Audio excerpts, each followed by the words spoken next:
Okay, it's Friday. Network admin.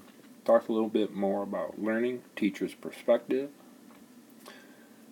Talk about communications. We have a chapter test 1 through 5 on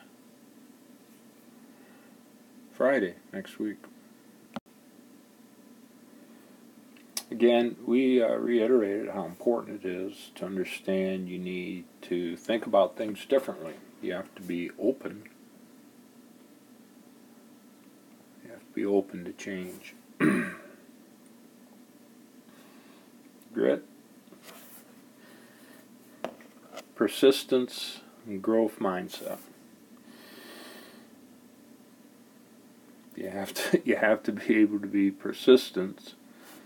You have to be willing to fail, and you have to understand that you can grow.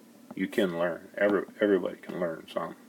I mean, you can go way back. We all learned how to walk, ride a bike, so forth. Drive, in order to help us be persistent and so forth. We have autonomy. You get to make decisions about what you do. Right? You can make decisions, you got to see the purpose, and you have to work at getting better. Here, the concept, a big part of what Dan Pink talks about here is the difference between a carrot and a stick. You know, something motivating us like grades or money or whatever isn't the bottom line when it comes to success.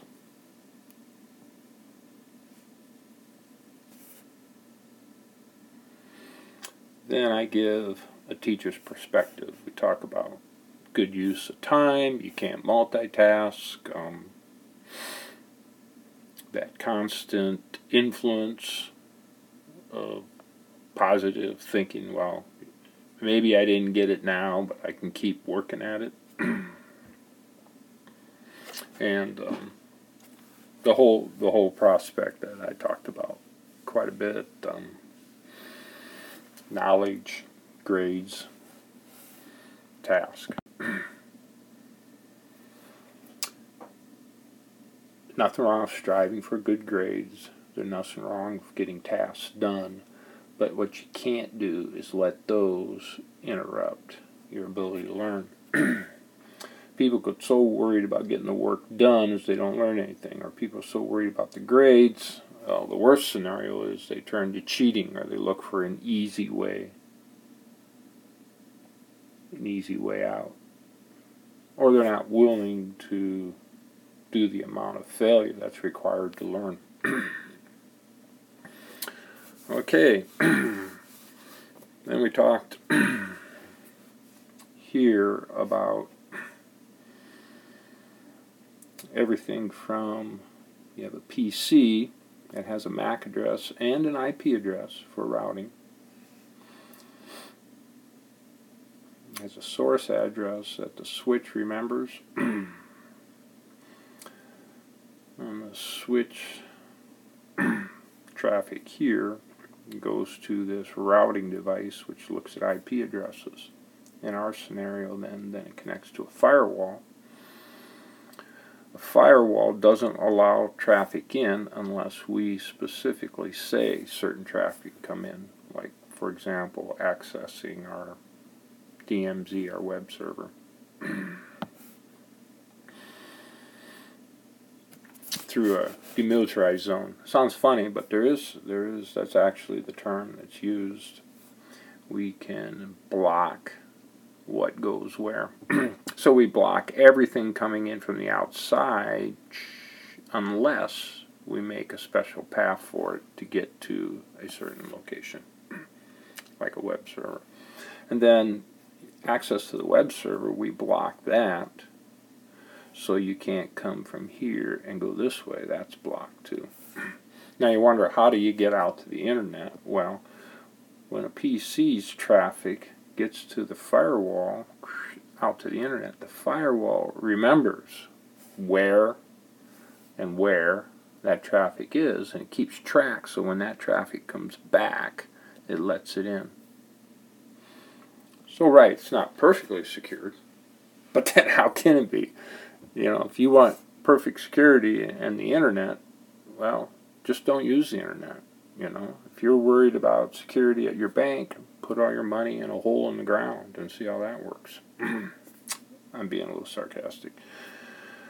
So internally we have these private IPs, and they're converted to a public IP. Okay? You know, where we're going.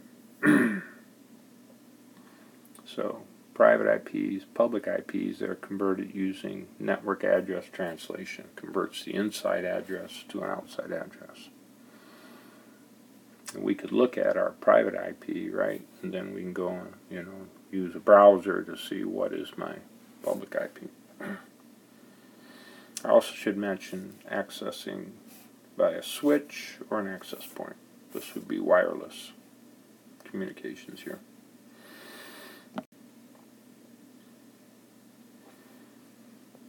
OSI model. It's just a model to help us try to understand communications. So up here we have a URL on a browser. You know, we type in some hypertext transfer protocol, HTML, and type something like this. Then DNS converts that to an IP, and then we're allowed to send that out to the internet. So this data comes down. If it's HTTPS, it's encrypted.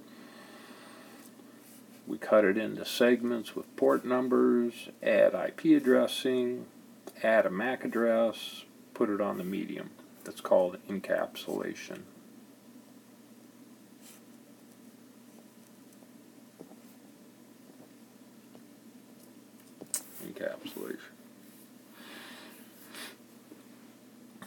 And then as the traffic comes back, let's say green's coming back, comes off the wire and actually goes all the way back up to an application. So we send the URL, and then the website eventually sends back the HTML, the information.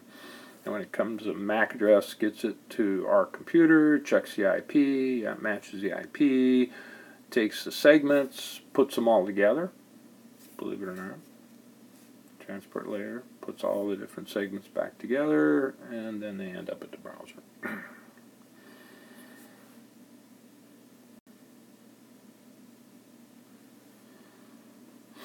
So we talked a little bit then here about domain name services.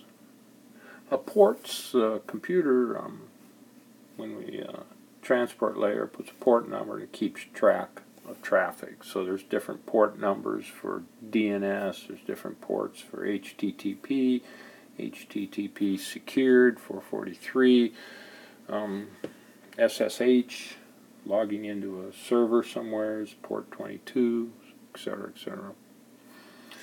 Talked a little bit about IP4 addresses, 32 bits, IP6, 128 bits. All right, and that's it for this Friday. It'll go quick the rest of the term.